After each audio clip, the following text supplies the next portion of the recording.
好，欢迎收看《震惊最前线》，无马看中国，我是主持人张琳。再次感谢大家收看我们的节目，也谢谢大家对我喉咙的关心哦。很抱歉哦，这之前用了不专业的声音哦，让大家耳朵受苦了。那我会好好保养大家自己的身体啊，当然大家也要保重哦，尤其现在全球的疫情哦，看起来还是不断的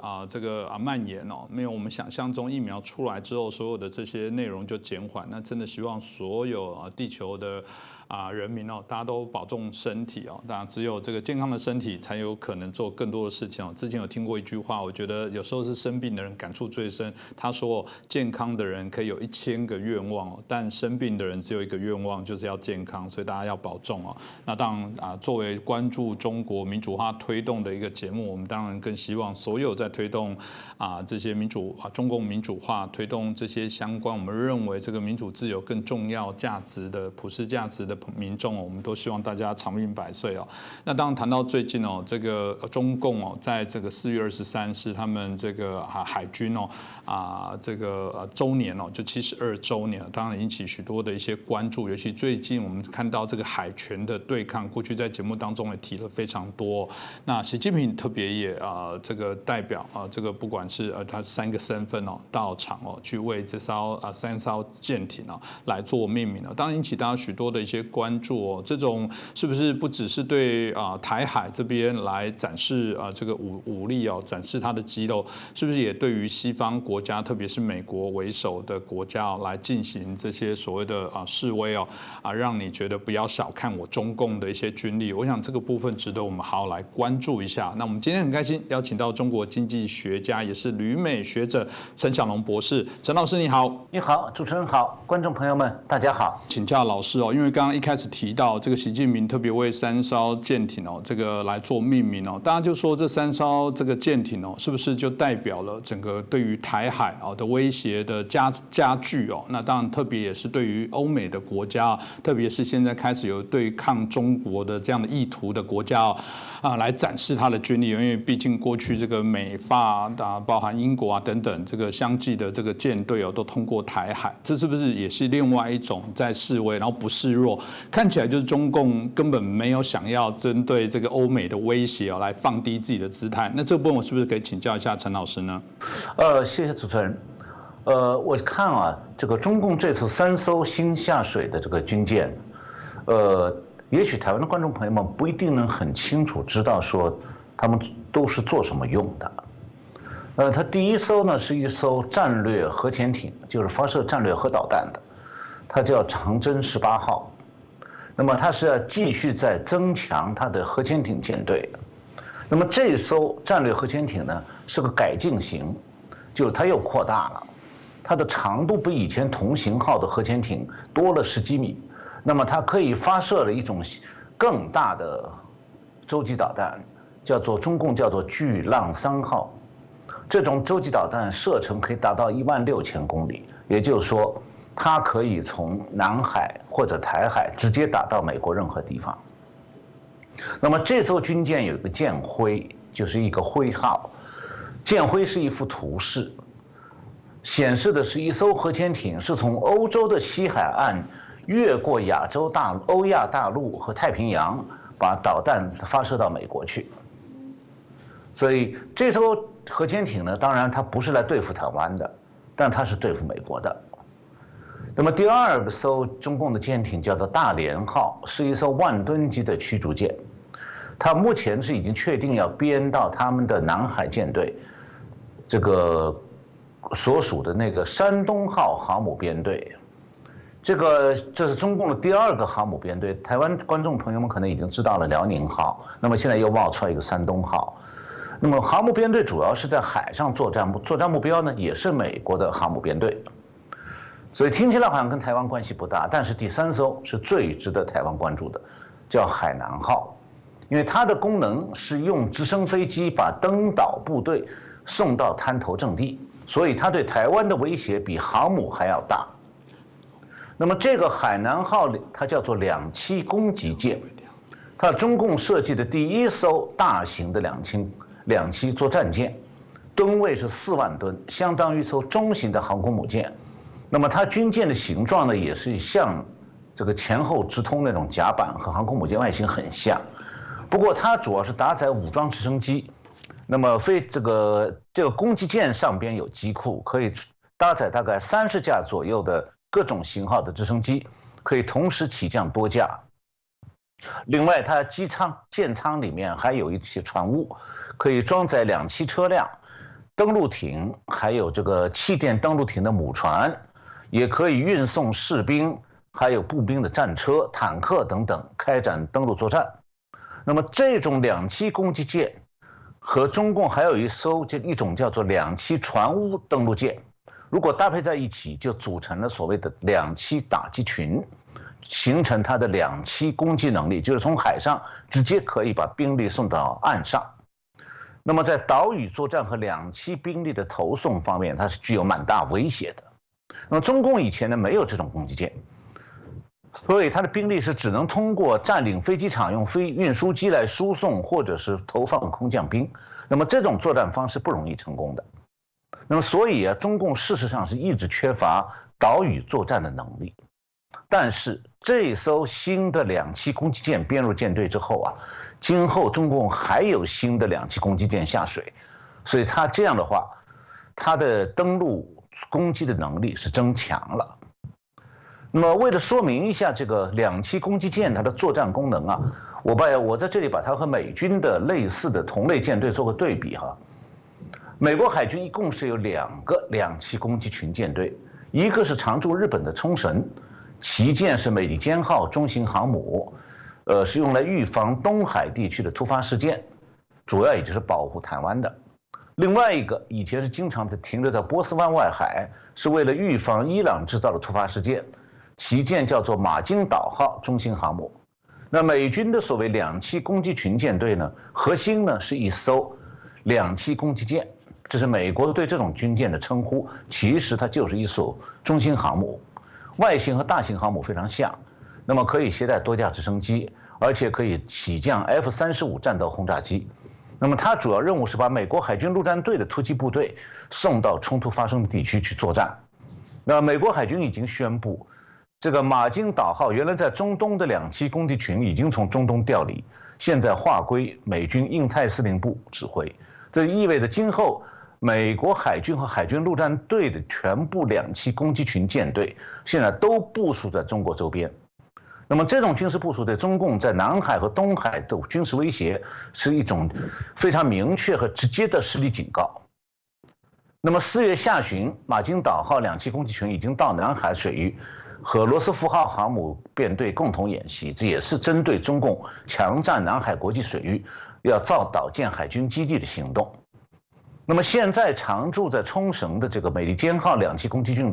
攻击群舰队呢，是负责对应中共威胁台湾的。那么新调来的马金岛号2栖攻击群看来今后会主要应对中共在南海的侵略行动。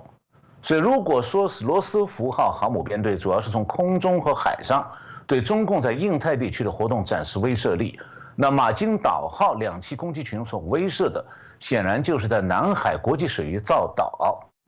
这个建海军基地的这种中共的海军的地面守备部队。那美国罗斯福号航母指挥官海军少将叫做 Doug Versimo， 他有这样一段话，他说将航母打击群的能力和马金岛号2栖攻击群的能力相结合，可以提高我们的战术技能，并且表明我们对印度洋和太平洋安全与繁荣的持续奉献。美国海军和海军陆战队联合团队在这个地区一直是一股稳定的力量。而马金岛号2栖攻击群它有一个第3两栖中队指挥官叫做 Stewart Betshensky， 他是这么说的，他说我们这支打击部队远征打击部队充分表明我们能对任何突发事件做出反应，制止侵略，并为支持和自由和开放的印度太平洋地区提供区域安全和稳定。那美国的这个2栖打击群呢，它的配备是很完备的。像这个马金岛号2栖攻击群，它是由一艘刚才提到的马金岛号中型航母，还有一艘叫做2栖船坞登陆舰，这个船名叫做 Somerset，另外还有一艘圣迭戈号2栖运输舰。那么马金岛号这个2栖攻击舰呢，它搭载一个直升机中队，一个轻型反潜直升机中队，一个战术空中控制中队，一个海军陆战队的支援登陆直升机中队，另外还有一支海上远征登陆队组成的地面战斗部队，一个攻击舟艇支队和一个作战后勤营。目前这个马金岛号2栖攻击群是远航到阿拉斯加，在那里展开和罗斯福号航空母舰的演练。看起来好像是在阿拉斯加附近，实际上我觉得他演习的内容，当然不想让中共知道，我觉得他还是在演练反登陆。那也就是说，他也是要面向中共未来对台海以及南海威胁。那么现在中共有了第一艘2栖攻击舰，但是短期内它的战力是没有形成的，特别是它的舰载直升机中队还需要组成和训练，它也必须要有反潜直升机中队要组成训练，它也没有战术空中指挥中队也要组建，再加上它海军陆战队还要训练，所以大概会需要1到2年时间。那么以前呢，在东海地区啊，我们知道只有日军和美军有2栖攻击舰队，现在中共也模仿美军和日军开始组建2栖攻击舰队，那么侵略意图是非常明显了。它不仅仅是威胁台湾，而且也威胁整个的东南亚。刚才主持人所以讲到说，它不光是威胁台湾的，没有错，就是这样，它威胁了整个的东南亚和东亚地区，而且我看到中共官媒在报道，它还有2艘2栖攻击舰正在准备当中，一艘正在试航，预计今年9月服役，另外一艘正在船坞组装，明年服役。那么可见呢，中共的扩军备战不是为了所谓国防，而是为了侵略。它的海军造舰计划的目标就是缩小和美军的差距，那么在舰队规模和这个数量上头改变美军强中共弱的这个局面。所以最近美国官员和退休官员相继在发表警惕中共侵略的看法。那么去年9月，代表川普政府到台湾参加前总统李登辉追思仪式的有一位美国国务院的主管经济、能源和环境事务的国务次卿、副国务卿 Keith Krach， 他是今年5月1号接受了美国之音的采访。但是呢，美国之音播放的视频没有公布文字稿。那我从视频当中注意到 Krach 讲到了这样一些值得我们注意的内容。他说他在当年，就是他在川普任内，他在国务院的任务是制定和实施美国的经济安全、全球经济安全战略，对抗中共的经济侵略。那么他说他那次访问台湾的时候，受到了40架战斗机和轰炸机的欢迎。那次他访台2周内就完成了美国历史上最大的一笔在岸交易，就是美国和台积电的120亿美元的协议。他说，台积电也许是对美国国家安全最重要的全球性公司。然后他访台1个月以后，美国和台湾之间就签署了一项通常需要1年时间才能在美国政府里头走完程序的一个科技协议。那么真正是为来自美国的到台湾的更多贸易和投资奠定基础，也吸引其他国家和盟友的投资进入台湾。那么对台湾的防卫来讲，这真的很重要。所以他强调说，中国模式是可以被打败的，他们最大的弱点就是缺乏和其他国家之间的信任。他说，学习近平确实加强了侵略性，尽管他们说这是个双赢关系，但实际上不是。中共和民主国家之间是零和游戏。那么然后，美国哥伦比亚广播公司 CBS 的60分钟节目5月2号播出了对国务卿布林肯的专访，话题当中也涉及到中美关系。布林肯说，美中关系处于低谷的原因在于中国。他说，在我看主要有2个原因。我们看到中国近年来在国内采取了更加压制自由的行动，我们看到它在境外采取了更加嚣张的行动。布林肯表示说，中国的所作所为将对自己的经济带来负面影响。他也谈到美国自身，他说，纵观美国历史，当国家面对重大挑战和敌对势力时，美国人民努力地走到一起，真正做长远的思考和长远投资。布林肯说，美国现在就处在这样一个时刻，并面临这样的挑战。另外呢，在美国这个华府叫 Aspen Institute 研究所4月30号开过一个这个拜登上任100天一个研讨会。会议呢本来是谈拜登上任100天的这个情况，结果呢会议开了不到5分钟，话题马上就转向最近形势日益紧张的台海局势。当时美国这个白宫安全顾问叫 Sullivan 在讲话中表示说，习近平把台湾问题放在外交政策的中心，加大了对台湾问题的施压，因为他认为台湾问题关系到中共的政治声望和政权稳定。他说，那美国的立场很简单，对台湾问题一直建立在一个中国政策、台湾关系法和6项保证上。美国反对单方面改变台海局势，我们希望看到一个稳定的两岸关系。我们已经跟中共沟通，并向我们的盟友做出保证。这个沙利文说，美国会继续履行台湾关系法的义务，向台湾提供防御性支持，还要加大印太地区其他国家对台海稳定以及两岸关系的关注。同时，美国还要加深与台湾民众、台湾民主制度之间的交流。沙利文提到说，美国政府评估中国在过去5年左右的时间里做了一些战略的调整。这些调整在政策上主要有3个影响。首先是中国的外交和军事政策上做出了改变，对印太的邻国加大了威胁。第2个影响是中国经济朝着更由国家控制的方向发展。第3是中共在香港、新疆的一些打压行动。那么也在刚才讲的 Aspen 研究所的这个会上面，美国新任的国防部副部长这个 Catherine Hicks 在这次会上也被问到说，五角大楼是不是认为台海会是美中冲突的爆发点？他回答说，我们每天都在认真观察这些区域的局势，及时思考应对模式。我们对今日的中国有所担忧，因此要确保我们能发出正确的信号。黑克斯他是强调说，美中必有一战呢是可以避免的。美国首先要确保提升自己能力，其次要展现威慑力，防止任何损害美国利益的侵略。那么 Hicks 是把中共挑战放在五角大楼这个政策的核心。他特别点出说，中共在军事、太空还有网络领域的扩张性。他说，当下中共是具有挑战国际体系及影响美国利益的经济、军事和技术能力。那么从他的发言当中可以看到这样一种理解，就是说，美国一方面在国家安全方面高度关注中共的敌对意图，另一方面在国防战略上要以备止战，这是我的用词，就是说要以战备来制止战争。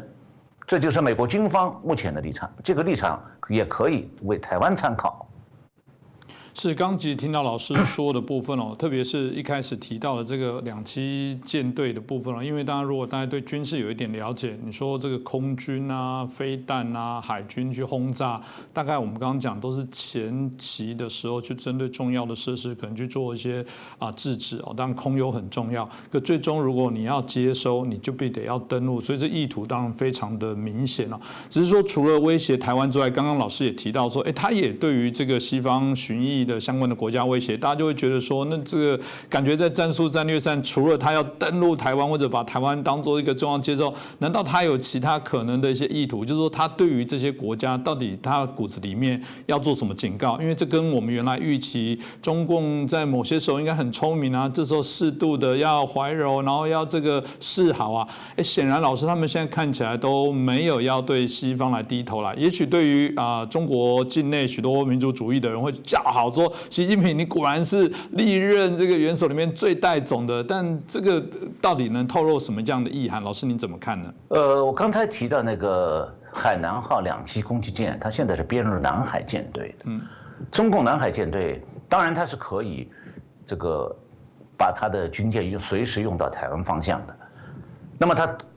它也可能构成对东沙岛、澎湖岛还有台湾的这个威胁，比方像攻占岛屿。但是呢，南海舰的首要目标是威胁菲律宾、马来西亚、印度尼西亚这些国家的外海守岛部队。那么讲到菲律宾呢，是最近中共和菲律宾的摩擦越来越大，那么菲律宾对中共的态度也变得稍微强硬一点了。那么4月21号，菲律宾有一个设立了一个政府的叫做南海特别工作组，这个工作组发表声明说，菲律宾正在加强在南海的存在，部署更多的船只和飞机，以保护它的海洋领土和资源，以对抗中国在南海的行动。然后他强调说，尽管菲律宾和中国已经和平相处了4年，但是最近的菲律宾的态度硬起来了。这个刚才讲这个菲律宾政府的南海特别工作组的，在声明当中说，他的总统已经下令继续对中共占领原属于菲律宾的礁石实行这个主权巡逻，并要加强行动，打击在菲律宾领海里头的非法的、没有经报告还有不受监管的中共的捕鱼。他说，现在菲律宾的海岸警卫队和渔业局一共9艘船，1架海岸警卫队飞机，1艘警用船，还有一些橡皮艇，被部署在南海。那么，包括菲律宾控制的南沙群岛附近的水域。刚才讲这个南海特别工作组的声明当中说，我们正在尽一切可能，用一切可能的手段来保护我们的领土和专属经济区。那么，据我所了解，实际上在中共的军事压力下，菲律宾挡不住。我以前在节目中介绍过，中共强占了7个南海国际水域的岸礁，并且建成海军基地的情况。那么其中，按照国际海洋法，有几个岛，像黄岩岛、牛轭礁、美济礁，都在菲律宾的200海里经济专属区范围内。那如果中共派渔船侵入到别国的经济专属区去捕捞，那么这属于经济纠纷。可是你要是在别的国家的经济专属区里面公然强占岸礁，造人工岛，然后再建海军基地，你就是对其他国家主权和国家安全的侵犯，也是一种完全拒绝国际海洋法的军事侵略行动。那么中共一再用行动表明，什么国际法、其他国家的主权，他不吃这一套的。不管在不在其他国家的经济专属区海域，也不管我在一个你们已经驻了军人的岸礁上面，我想要控制这片海区，我就要为所欲为。我想了2句话，就比较形象一点。就第一句是，只要我想要，你的就是我的。第二，就是你打不过我，你家东西就乖乖交出来，不然我揍你。这就是中共的强盗逻辑，也是他现在对菲律宾正在做的事情。那么东南亚国家普遍军力是比较薄弱。那菲律宾对霸权主义的中共强盗讲道理、讲国际法，反复提出外交抗议都没有用。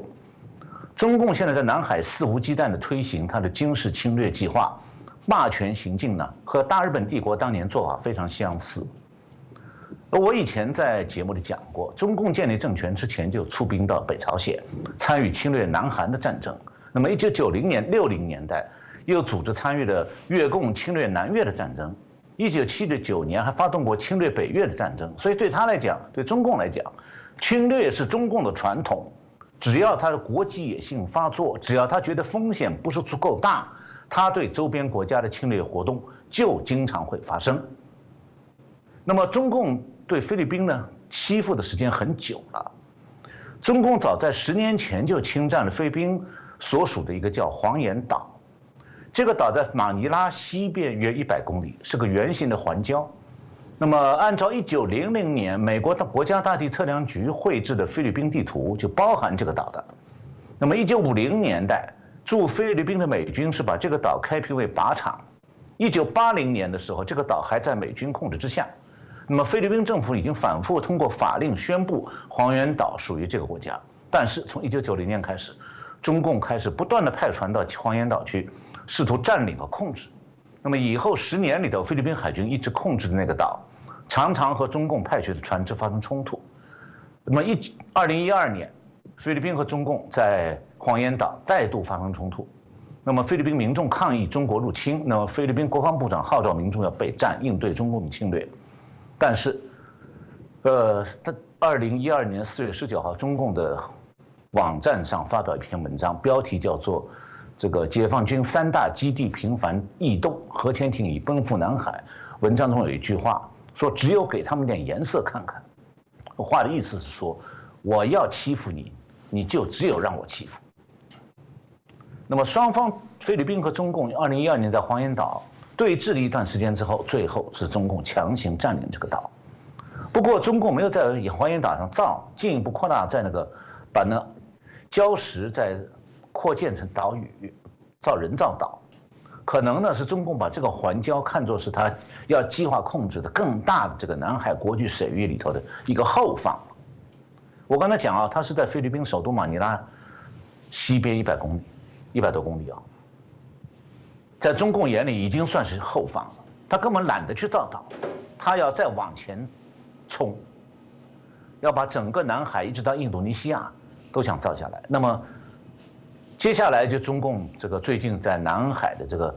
靠南的海区，为黄岩岛西南方几百公里有一个叫牛轭礁，在那里开始造岛建海军基地。那么这个岛在南海当中是一个最大的环礁，是个人字形的。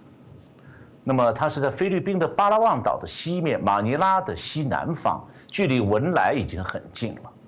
那文莱是在马来西亚的这个岸边上一个很小的小国家。那如果我看了一下，如果在地图上从中南半岛越南的最南端画一条线到菲律宾的首都马尼拉，那么在这条直线上，牛轭礁就差不多是在这个从越南最南端到菲律宾首都中间这条线上的中间点。也就是说，这地方已经离菲律宾很近，离越南很近，但是唯独离中国很远。但是中共现在正在那里想要造岛、造海军基地。那么这个地方是中共战略核潜艇南向澳大利亚是这个方向的一个南向水道的要冲，所以它在这里建海军基地就可以控制整个南海的国际水域。那么中共已经占领了牛轭礁和美济礁的东面，离菲律宾海岸更加近的一个地方有一个叫做仁爱礁，这个地方是菲律宾控制的。那么中共呢，下一步可能要想从菲律宾手里夺这个仁爱礁。仁爱礁礁盘上面现在有一艘菲律宾搁浅的军舰，上面有菲律宾军人长期在留守，定期的换防。那么现在中共已经开始这个对菲律宾的这个在仁爱礁上留守人员开始施加压力。他的办法是用海警船还有导弹快艇，把靠近仁爱礁的菲律宾船赶走。那如果这种状况持续下去的话，菲律宾驻守在仁爱礁上的军人就没有办法获得补给，那么他们也没办法定期换防，所以最后可能就不得不撤离。中共这种办法就很可能把仁爱礁夺走了。那么现在中共也已经开始进一步封锁它新建岛屿的这些岛屿的上空。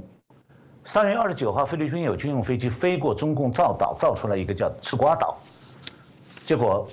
共军在地面上用无线电喊话驱离菲律宾军机，说这个岛屿我造起来，这边就是我的领空了。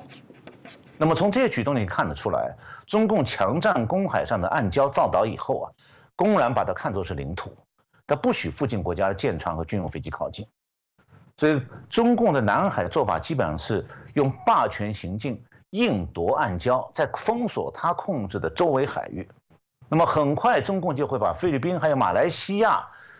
这个经济专属区里面的部分海域完全就剥夺了，成为中共的所谓领土和领海。那么等到国际局势紧张起来的时候，中共可以用军事要地做借口，就把南海封锁了。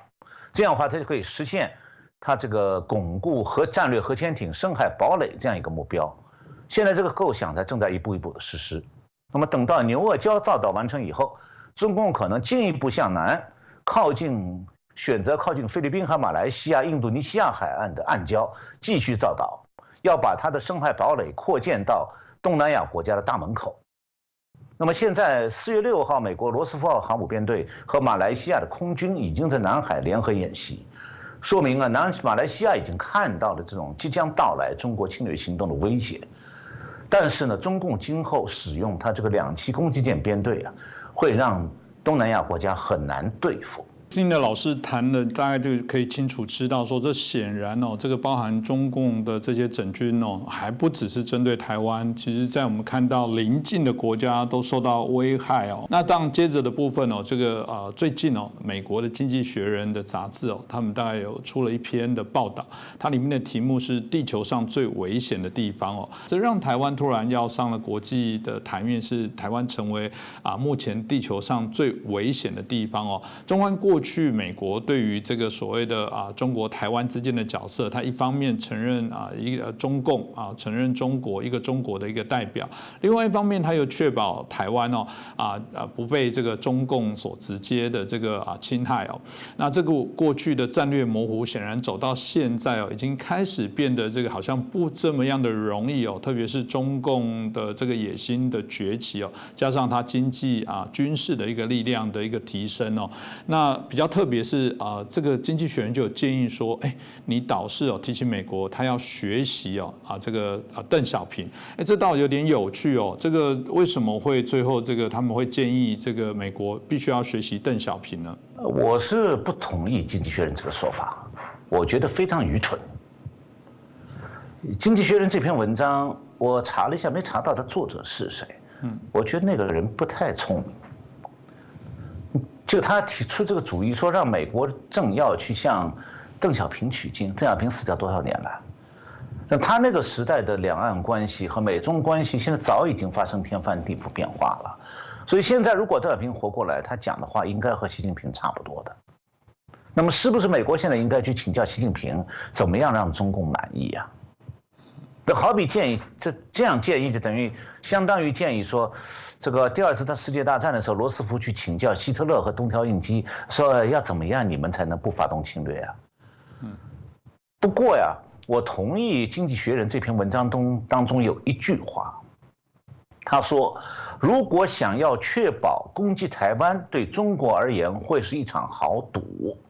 美国和台湾就必须比中国多想一步。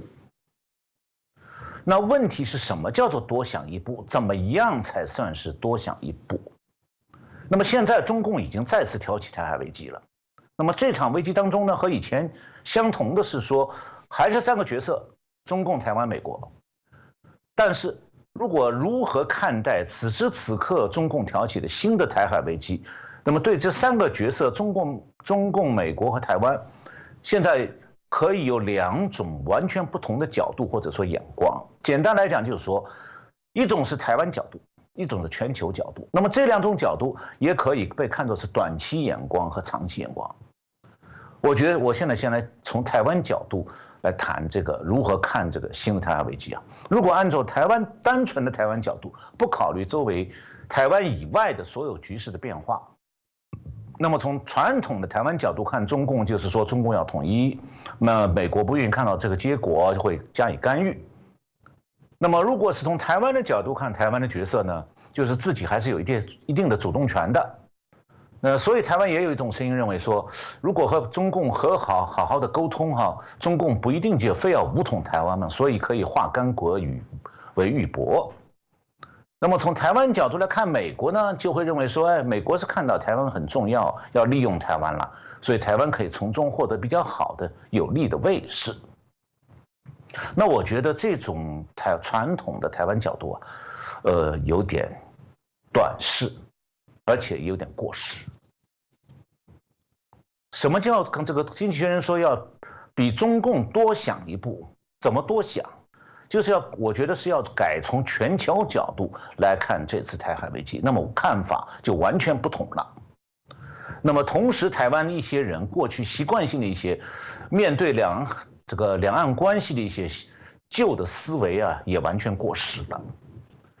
首先，我从全球角度来看中共的角色，那么就会发现说，这次台海危机和历史上的历次台海危机完全不同。它虽然是第4次台海危机，但和前3次完全不一样。它主要不是两岸关系引起的，而是全球战争风险当中的一环。说再明确点，就是说台湾现在是中美冷战的前线。那么中国的目标和以往台海危机的目标也完全不同了。这次它不是单纯为了统一，但还有更大的要挑战美国的目标。那么中共正在持续不断的扩军备战，这个速度大体上和这个大日本帝国上个世纪20年代、30年代海军的急剧膨胀非常相似。那么从这个角度来看，台海危机里中共的角色，他是不是占领台湾以后，他就会安心经济建设啊，维护东亚和平啊，放弃挑战美国、威胁美国呢？恐怕完全相反。按照中共现在这样挑战美国、持续不断的扩军备战，那么如果他占领台湾，他将激发出进一步的国际野心，把美国看作是可以打击、可以压迫的对象。那么从全球角度来看，中共占领台湾就会把台湾视为挑战美国和日本的跳板，把台湾当成一个它可以毁掉但是不心痛的军事上的前进基地。所以从台湾的旧角度去看，说两岸关系嘛，血浓于水哈。但我想说，你不要忘掉，是中共是可以把台湾当作打美军、打日军的前进基地，牺牲掉他不在乎的。所以中共是完全可能，假如他占台湾的话，他会在台湾驻军上百万，他今后会对美国的军事威胁是从台湾出发了，那么南海就变得不那么重要，变成次要了。中共也可能把它针对美国的军事部署前移到台湾，那么面向美军离台湾最近的冲绳基地和关岛基地，从台湾出发发起攻击和包围。那么如果是从全球角度来看美国的角色，如果中共真的占领台湾，那么第一岛链就破功了，美国面临的危险更大，他必须为了自保进一步部署对驻扎在台湾的共军攻击部队。所以为了避免这种局面，美国现在军方是全力以赴的加强在东海和东亚的备战部署，以备战来阻止战争发生。那么再就是从这个全球角度来看台湾现在的角色，我觉得有一个新的视角，就是说万一要是中共占领台湾，那就不是两岸和平的到来，而是中共把战争火海前推到了台湾。那种情况下，主张和平统一的声音实际上是会给台湾招来中共从台湾出发的对美战争。那么就像日据时代，台湾老一辈的人都还应该记得，日本发动太平洋战争的初期，台湾是后方，但是战争后期，台湾显然变成躲不开的战前线。当时美国海军和陆军、空军最初拟定的攻击日本的方案是先攻占台湾，再从台湾出发攻击日本本土。而后来仅仅是因为美国太平洋舰队司令尼米兹上将呢，坚持要首先攻占这个关岛附近那个塞班岛，就马里亚纳群岛。那么占领了塞班岛以后，美国空军就可以从那里出发攻击日本，不需要再用台湾的空军基地来轰炸日本。这样的话，台湾才逃过一劫。即便是这样，美国空军当年还是对宜兰和高雄的机场实施过轰炸的。那如果共军不费力就进军台湾，什么和平统一，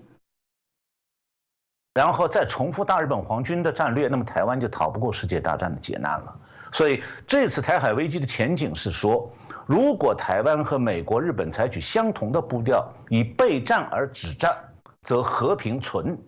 就台湾就有和平。你备战才有和平。那如果台湾是以放弃战备来求和平，那么战争就会到来。具体来讲就是说，如果现在台湾有武备，有武力防备，又有美军和日军协防，那么让中共不得不承担攻打台湾的巨大代价。这样的话，中共既不能和平占领台湾，武力攻击台湾又损伤巨大，他就可能不得不搁置攻击台湾的军事计划了。那么然后他就可能转而求其次，把南海作为对美攻击的核潜艇基地的出发的基地，那么加强对南海的占领，还有对澳大利亚、印度尼西亚、巴布亚新几内亚的部署。那么现在我们看得很清楚，就是说中共是在东海和南海两面部署，两手准备。那美军也是两面防备、防堵，两面备战。那么在南海的相关国家当中呢，除了澳大利亚的备战决心和备战能力稍微强一些以外，其他东南亚国家国防都很弱。那么面对中共的权力军事威胁是不堪一击的。那么只有当台湾成为一块中共啃不下来的硬骨头的时候，台湾才能保住自己的安全。那如果台湾轻易的向台湾某些势力主张的那种缴械投降，那么台湾不但是不再有和平，而且今后相当时期内会成为中共用来发起对美国攻击的基地，中共也会在台湾征兵做他的炮灰。那个时候战火就真被中共引到台湾来了，而台湾的和平、民主、自由、经济繁荣也将不复存在。所以我看到中华民国行政院长苏贞昌先生5月1号有个发言，他表示说，中国不放弃武力攻台，对台湾安全造成了很大的危害，是最大的危害。他强调说，只有自助才有人助，只有自救才能得以生存。苏贞昌提到说，以色列也是被不友善国家包围的，正因为自立自强，才能让世界尊敬，才在世界上有一席之地。台湾情况一样，他说，我们国人同胞生于忧患，如果安乐不知奋进，不知团结努力，跟敌人唱和，还让国外的敌对势力渗透，那才不安全。我觉得他讲的这番话很有道理。台湾也有一些人看到，现在中共的香港正在部署所谓的一国一制，就是他把他以前讲过要一国两制那个话抛弃了。那么我想说的是，光看到中共在香港部署一国一制，以为说中共的一国两制是假的，光看到这层不够的。因为如果中共真在台湾推行一国两制，那可能和以前他讲过的一国两制是完全不同了。那个时候中共可能会在台湾实行共军的所谓军管和戒严哦，一切是要让台湾为他的中美冷战服务。所以说，如果两岸关系在2020年中美冷战启动以后出现拐点的话，那么这个拐点最大的特点就是说，两岸关系现状如果不变，中共才可能空谈一些一国两制的陈词滥调。那如果两岸关系巨变，中共的犯台图谋得逞，两岸关系就是大陆和中共台湾军管区的差别了。那中共如何残暴，过去和现在如何对待他的百姓？前面我提到的历史上他发动多起侵略战争，台湾人如果多了解一些，就可能会让一些人对中共的盲目好感慢慢的消散。刚刚听老师刚刚提到，我觉得也会让大家有所省思哦，因为的确大家都一直在台湾内部也一样提醒居安思危哦，真的不要去轻忽中共对台这个武力犯台的野心。即便有许多的评论也说这个到底这个几率有多高？不管几率有多高，几率有就对了，哪怕是几率很低。所以当它就是有这样可能的风险，哪怕是1/1000，那你就要为1/1000的可能去做准备哦。那这个也的确是台湾内部哦，我觉得必须要去努力的。台湾过去防疫很好，老实讲，我们内部都觉得最主要的原因不只是防疫的政策，而是每一个人都坚守防疫的这些作为哦。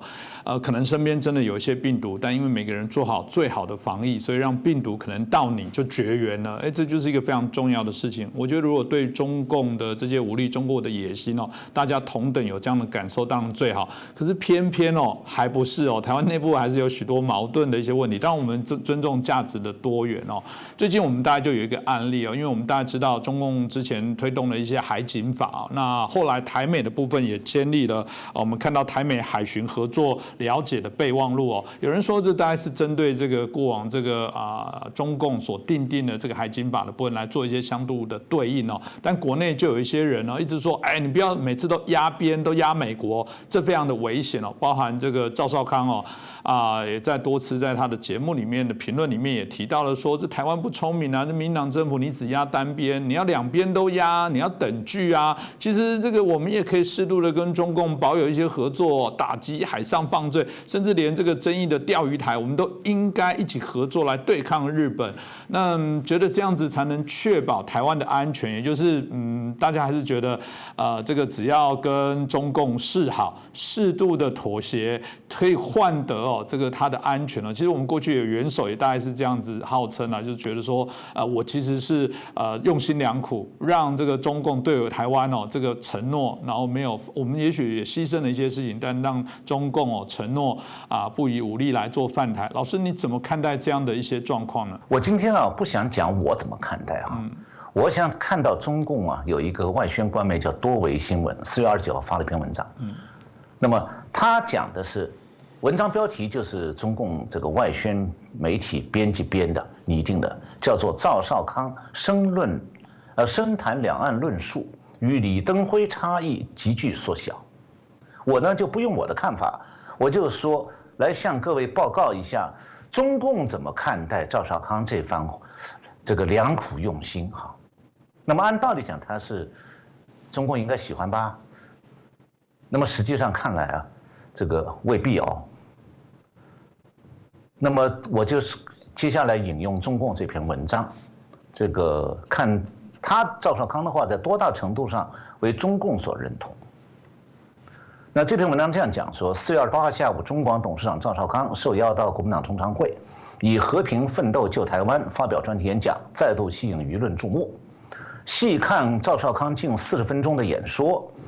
涵盖国民党目前方方面面的政策论述，乃至于定位问题，尤其是在两岸的部分，他提到国民党在美国和大陆间应该要等距，亲美和和中，和国民党跟老共应该要和平友好，不讨好，大家平起平坐。赵少康特别强调，台湾2300万选民才是我们的选民。对香港反修例视为风潮，他更透露，我不知道发了多少篇简讯给时任国民党主席吴敦义，希望他召开记者会大力抨击中共，但吴跟敦义不愿意，只发新闻稿。赵少康质疑，中共产党不对，为什么不敢讲共产党？你怕共产党什么？那么这句话，我下面还是中共引用他的话，接下来是中共编辑的话。这番话其实显露出赵少康心里的国共关系乃至两岸关系的图景。对赵少康来说，台湾之于国民党，其重要性已经远远大于中华民国之于国民党。在他的演讲论述里，已经完全没有见到对中华民国图景的想象。这样的情景与不过短短1年半以前赵少康言论就有了巨大的落差。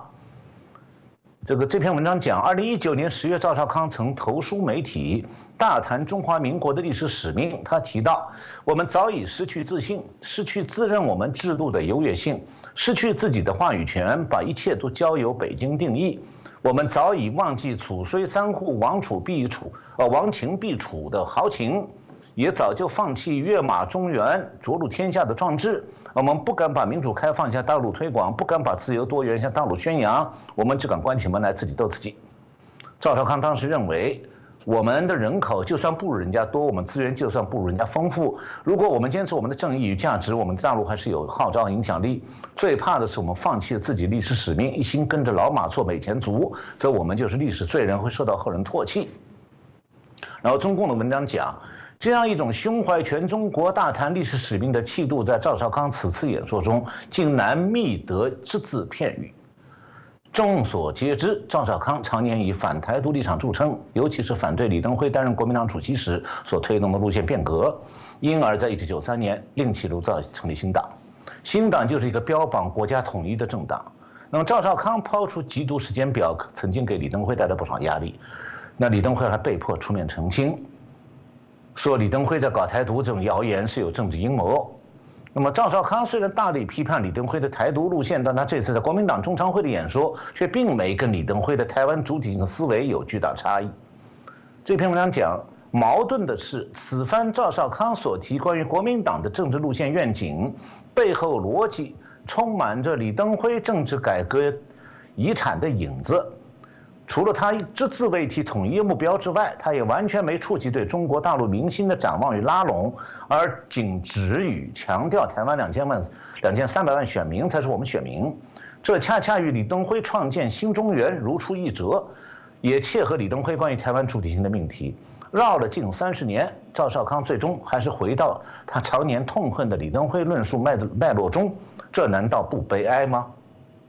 如果赵少康这套论述就是回应他当初宣布重返国民党时所说的将来一定会提出两岸政策，那么其实赵少康跟江启臣也并没有根本上的差异，也不会在本质上有别于国民党10余年来除了洪秀柱以外的任何一位领导人的看法。然而这种国民党只要放眼看台湾就好，两岸各自经营，不要干涉也不要统一立场，其实没有注意到两岸格局早已发生了极大的变化，不是1990年代或者马英九执政时期堪比。国民党想要跟共产党平起平坐，又怎么能够忽视9·2共识和背后的政治含义问题？以赵少康为代表的国民党人，如果始终不愿对两岸未来终局的各种可能性提出论述，而只想用和平包装永远维持现状，则在立场上很难跟民进党拉开。赵少康此时表态，也不过是与过往数十年的自己分道扬镳。那么以上呢，就是中共官媒对赵少康观点的论述。我呢就不去评论中共这篇文章了，我只是把它介绍给台湾观众，顺便介绍一下这位作者。这位作者叫林家和。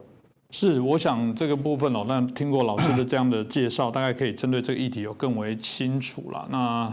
我想两岸之间哦，当然从这个文章里面，大概也可以看出一些从我自己解读的一些端倪啊。第一个，不讳言哦，台湾的确对于中共的这些所谓的政治的信任度极低哦，而且是非常嫌恶哦。在过去只要大选的部分哦，反中的确就能得到足够的一些票数哦。那你可以这样调侃说，民进党一直用这一块做提款机，但他显然真的提得出款啊，所以对于中国国民党来说，他必得一直在内部有谈到他路线的问题。他过去反中对抗共产党的极权主义的部分，那个精神到底还不在。那现在因为经济的一些利益哦，迫使他必须要去做一些就不得不的妥协，所以大家才会笑说这个有些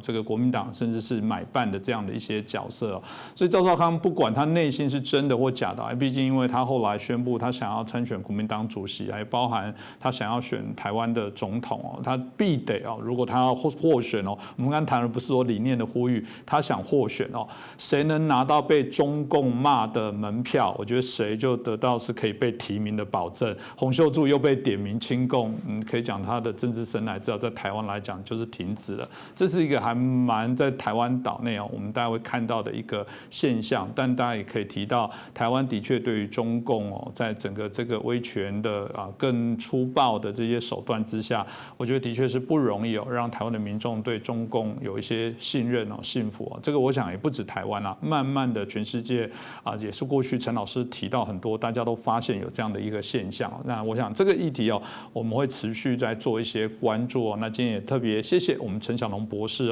哦带来这精彩的一些分析哦。那我们希望大家如果有任何的问题，也欢迎随时可以留言给我们。我看到大家对陈博士也非常喜欢，底下都有许多一些建议。那大家也会给我们的节目，有时候在其他的集数里面，可能我们其他的来宾有一些在运用论述或者在可能用词的部分有一些不精准，都会提醒我们，我们觉得非常好，这是我们节目可以继续成长的一些动力。那就欢迎大家随时给我们一些批评指教。当然，如果觉得不错，也请爱护我们帮我们的节目转传，帮我们订阅帮我们按赞，然后留言给我们一些更多的一些鼓励让这节目可以让更多的关心中国民主化议题的朋友可以来收看，可以来关注那再次感谢陈老师，也感谢大家收看。感谢主持人，感谢我们的观众朋友们。